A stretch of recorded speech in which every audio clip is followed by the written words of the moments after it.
ఒక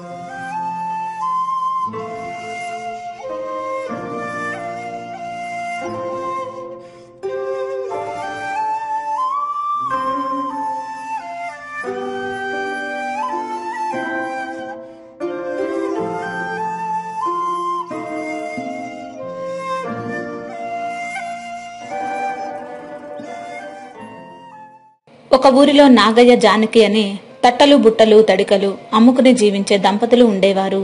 వీరికి ఒక్కగానొక్క కుమార్తె, పేరు లక్ష్మి.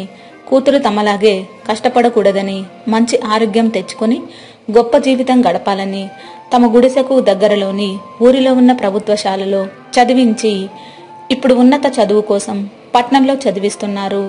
ఆ పేద కుటుంబం రోజువారీ దినచర్య చాలా ఆసక్తికరంగా ఉంటుంది. రోజు పొద్దున్నే ముగ్గురు అడవికి వెళ్లి వెదురు కర్రలు, ఈత కర్రలు మోసుకొచ్చేవారు. తర్వాత భార్యాభర్తలు వాటిని సన్నటి బద్దలుగా చీల్చి తట్టలు, బుట్టలు, చాటలు ఇంకా రకరకాలైన గృహోపకరణాలు తయారు చేసి చుట్టుపక్కల ఊరిలో తిరిగి అమ్మేవారు. అయితే లక్ష్మి అడవి నుంచి వెదురు తెచ్చిన తర్వాత తన పుస్తకాలు ముందేసుకుని చదువుకునేది.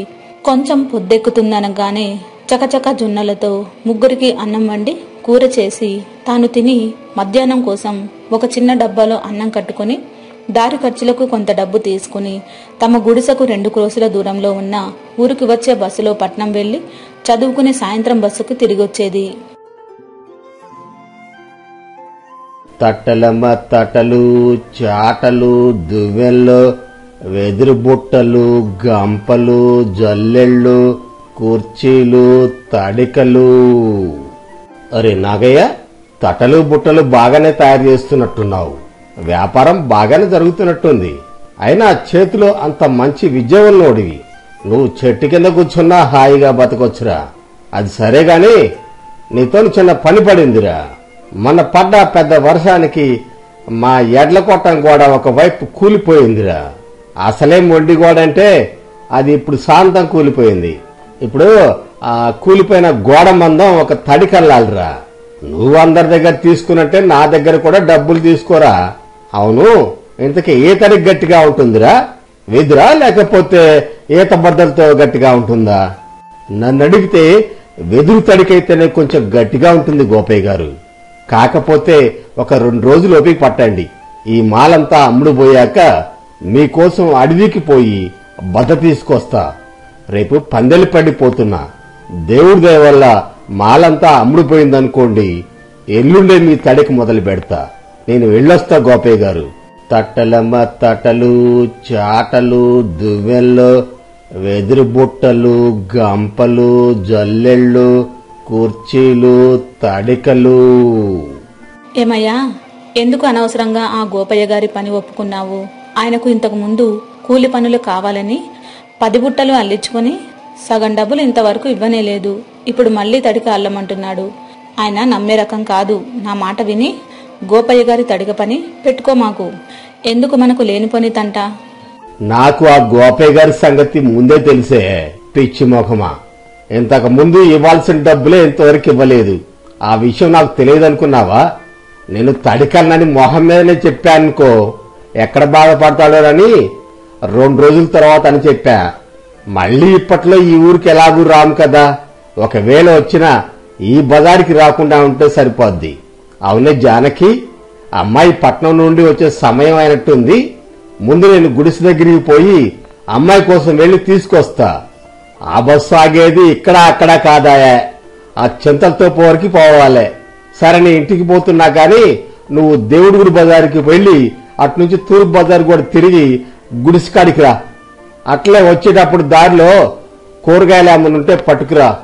మనకు లేకపోయినా మనం పచ్చడి తినైనా అమ్మాయికి ఏ లోటు రాకుండా చూసుకోవాలి.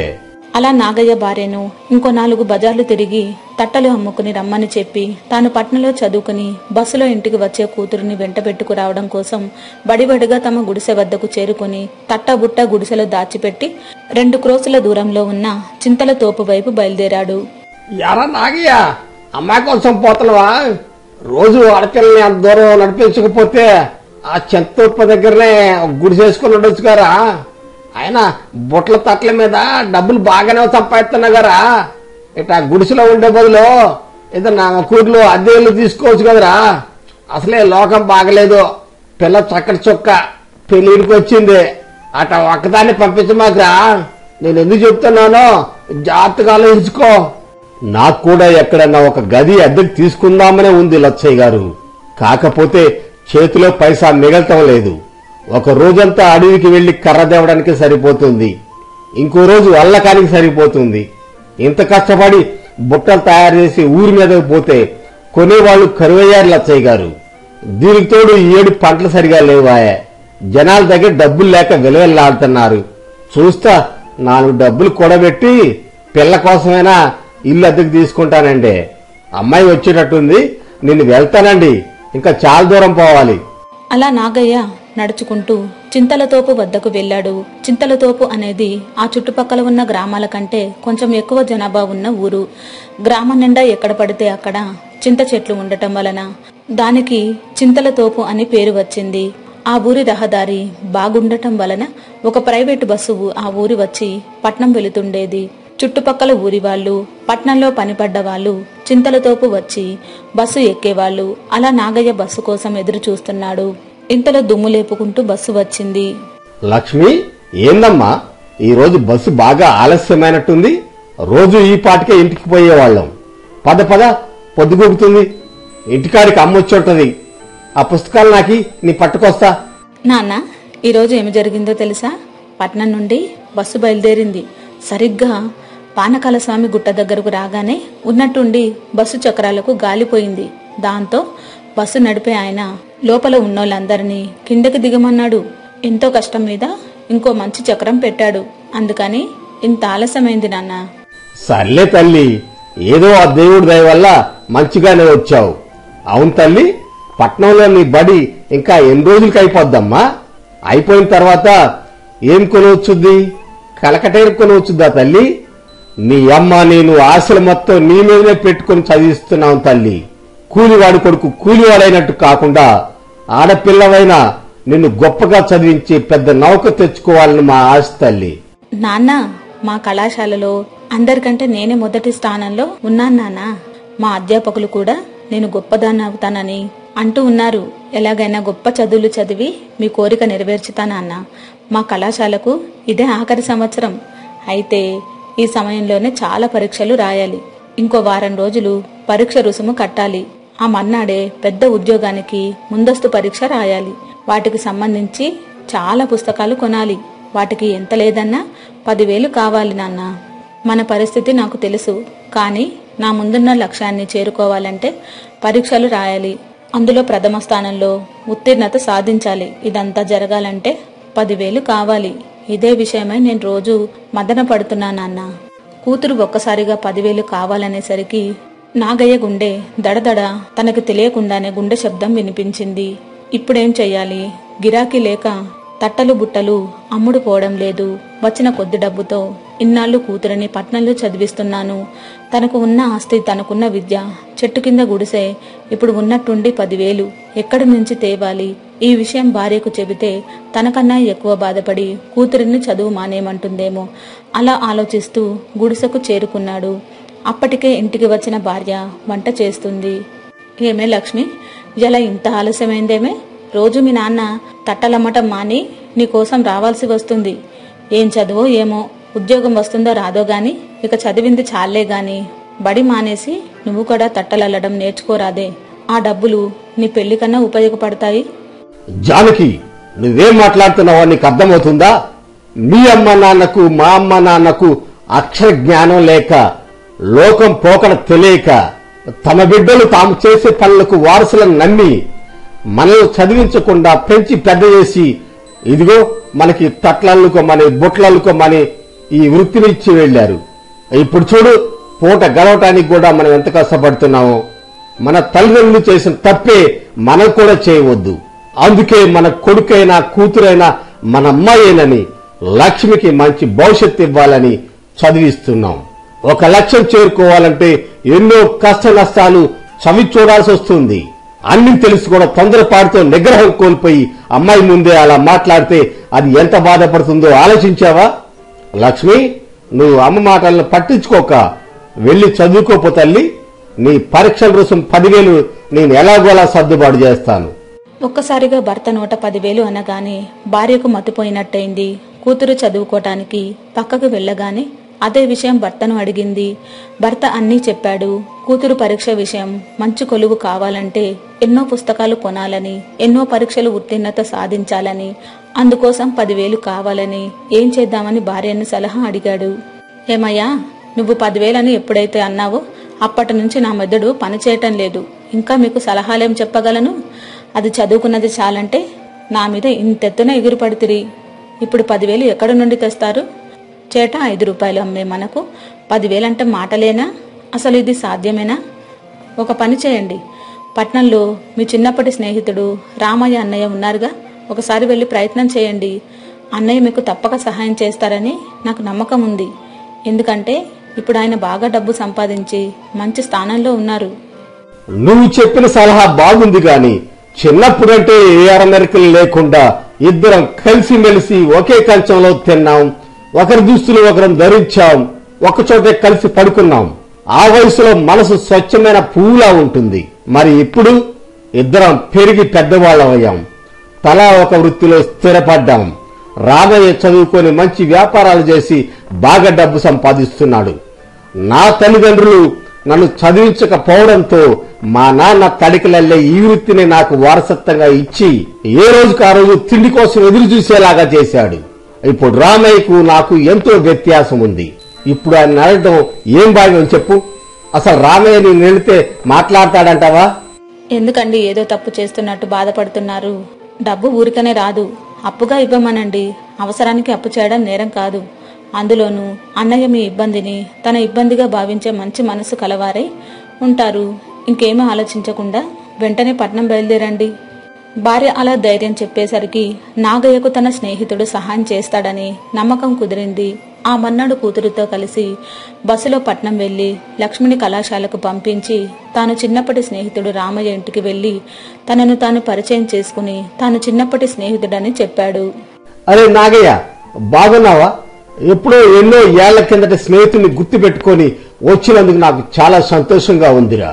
ఆ రోజుల్లో నేను పొద్దున్నే మంచం మీద నుంచి లేసరికి నువ్వు గోలికాయలు లాగు జేబు నిండా వేసుకొని మా ఇంటి ముందుకు వచ్చి నన్ను ఆటలాడుకోవడానికి రమ్మని పిలిచేవాడి. గోలికాయలు గలగల శబ్దం చేసేవాడి. నిన్ను చూడగానే మా అమ్మ నా కొడుకును చదువుకోనీయకుండా చెడగొట్టడానికి వచ్చావా అంటూ నేను బాగా తిట్టేదిరా. ఆ రోజులు ఎంత బాగుండేదిరా. నేను బడికి పోయినట్టే పోయి తప్పించుకొని వచ్చేవాడిని. మనం బచ్చ ఆటలు, బంతి ఆటలు, చిల్లర డబ్బులు అలా వేసి గురి చూసి కొట్టేవాళ్ళం. ఎవరు బాగా కొడితే వారికి ఆ డబ్బులన్నీ వచ్చేవి. ఇంకా మన స్నేహితులు శ్రీను, సైదులు, వెంకన్న, నరసయ్య, భద్రం అందరం వీధి బయట అరుగు మీద కూర్చొని మనకు తెలియని విషయాల్ని ఏదో తెలిసినట్టుగా గొప్పగా మాట్లాడుకునేవాళ్ళం. తర్వాత సాయంత్రం కాగానే సైదులు గడి వాళ్ళ నాన్న కళ్ళు గీసేవాడు. మనం తలా 1 రూపాయి వేసుకొని ఒక పెద్ద ముంత కళ్ళు కొనుక్కునే వాళ్ళం. గుర్తుందారా? మనం చెట్టు కింద బజ్జీలు తెచ్చుకొని కూర్చుంటే మన కళ్ళ ముందే చెట్టుపై నుండి స్వచ్ఛమైన కళ్ళు దింపిపోసేవాడు. అందరం ఒకే చోట పాఠశాల ఆవరణలో పడుకునేవాళ్ళంరా. గుర్తుందిరా? ఎంత మధురమైన జ్ఞాపకాలు రావన్నీ. ఒరే రామయ్య, నీకు తెలుసురా, మనకు ఆ రోజుల్లోనే ఆరోగ్యం పట్ల ఎంత శ్రద్ధ ఉండేదో. పొద్దున్నే 4 గంటలకు లేచి తంబాలకుంట వరకు పరిగెట్టుకుంటూ వెళ్లి అక్కడ కాలం ఒడ్డున గంట సేపు వ్యాయామం చేసి తర్వాత ఈత చెట్టు పుల్లతో పళ్ళు తోముకొని కాలంలో ఈత కొట్టి మళ్లీ అక్కడి నుంచి ఊళ్ళోకి నడుచుకుంటూ వచ్చేవాళ్ళం. ఇవన్నీ ఎంత మధురమైన జ్ఞాపకాలురా. అవునరా, నేను సమయం ఉన్నప్పుడల్లా మన చిన్ననాటి జ్ఞాపకాలు అమృతం తాగుతుంటాను. ఇప్పుడు నువ్వొచ్చి నా ఆనందాన్ని రెట్టింపు చేశావురా. చెప్పురా, ఏం పని మీద వచ్చావు? ఇప్పుడు నా వ్యాపారం 3 పువ్వులు 6 కాయలుగా బ్రహ్మాండంగా లాభాలతో సాగుతుందిరా. చెప్పురా, ఎవరికైనా ఉద్యోగం కావాలా? క్షణంలో కొనుగోలు పెట్టిస్తానురా. తన చిన్ననాటి స్నేహితుడు తనని గుర్తుపట్టి అంత ఆప్యాయంగా మాట్లాడేసరికి నాగయ్యకు చాలా సంతోషం వేసింది. వెంటనే తన కూతురి విషయం చెప్పి పరీక్షల నిమిత్తం 10,000 అప్పుగా కావాలని అడిగాడు. అరే నాగయ్య, నీకు 10,000 కాదు, 1,00,000 రూపాయలని ఇవ్వగలను. కానీ నువ్వు వచ్చిన ఈ సమయంలో నేను డబ్బుతో వేరే ఆలోచన చేస్తున్నానురా. ఎప్పుడు అడగ నువ్వు ఇవాళ అవసరమై వస్తే సహాయపడలేకున్నానే అని చాలా బాధగా ఉందిరా. అరే రామయ్య, నీ మాటల్లో నిజం కనిపిస్తుందిరా. సమయానికి స్నేహితుడికి సహాయపడలేకపోతున్నానే అన్న బాధ నిజాయితీ కనిపిస్తుంది. నువ్వన్నట్టు నేను వచ్చిన సమయం సరైనది కాకపోవచ్చు. డబ్బు ఇవ్వలేనందుకు నువ్వేం చింతించమాకురా.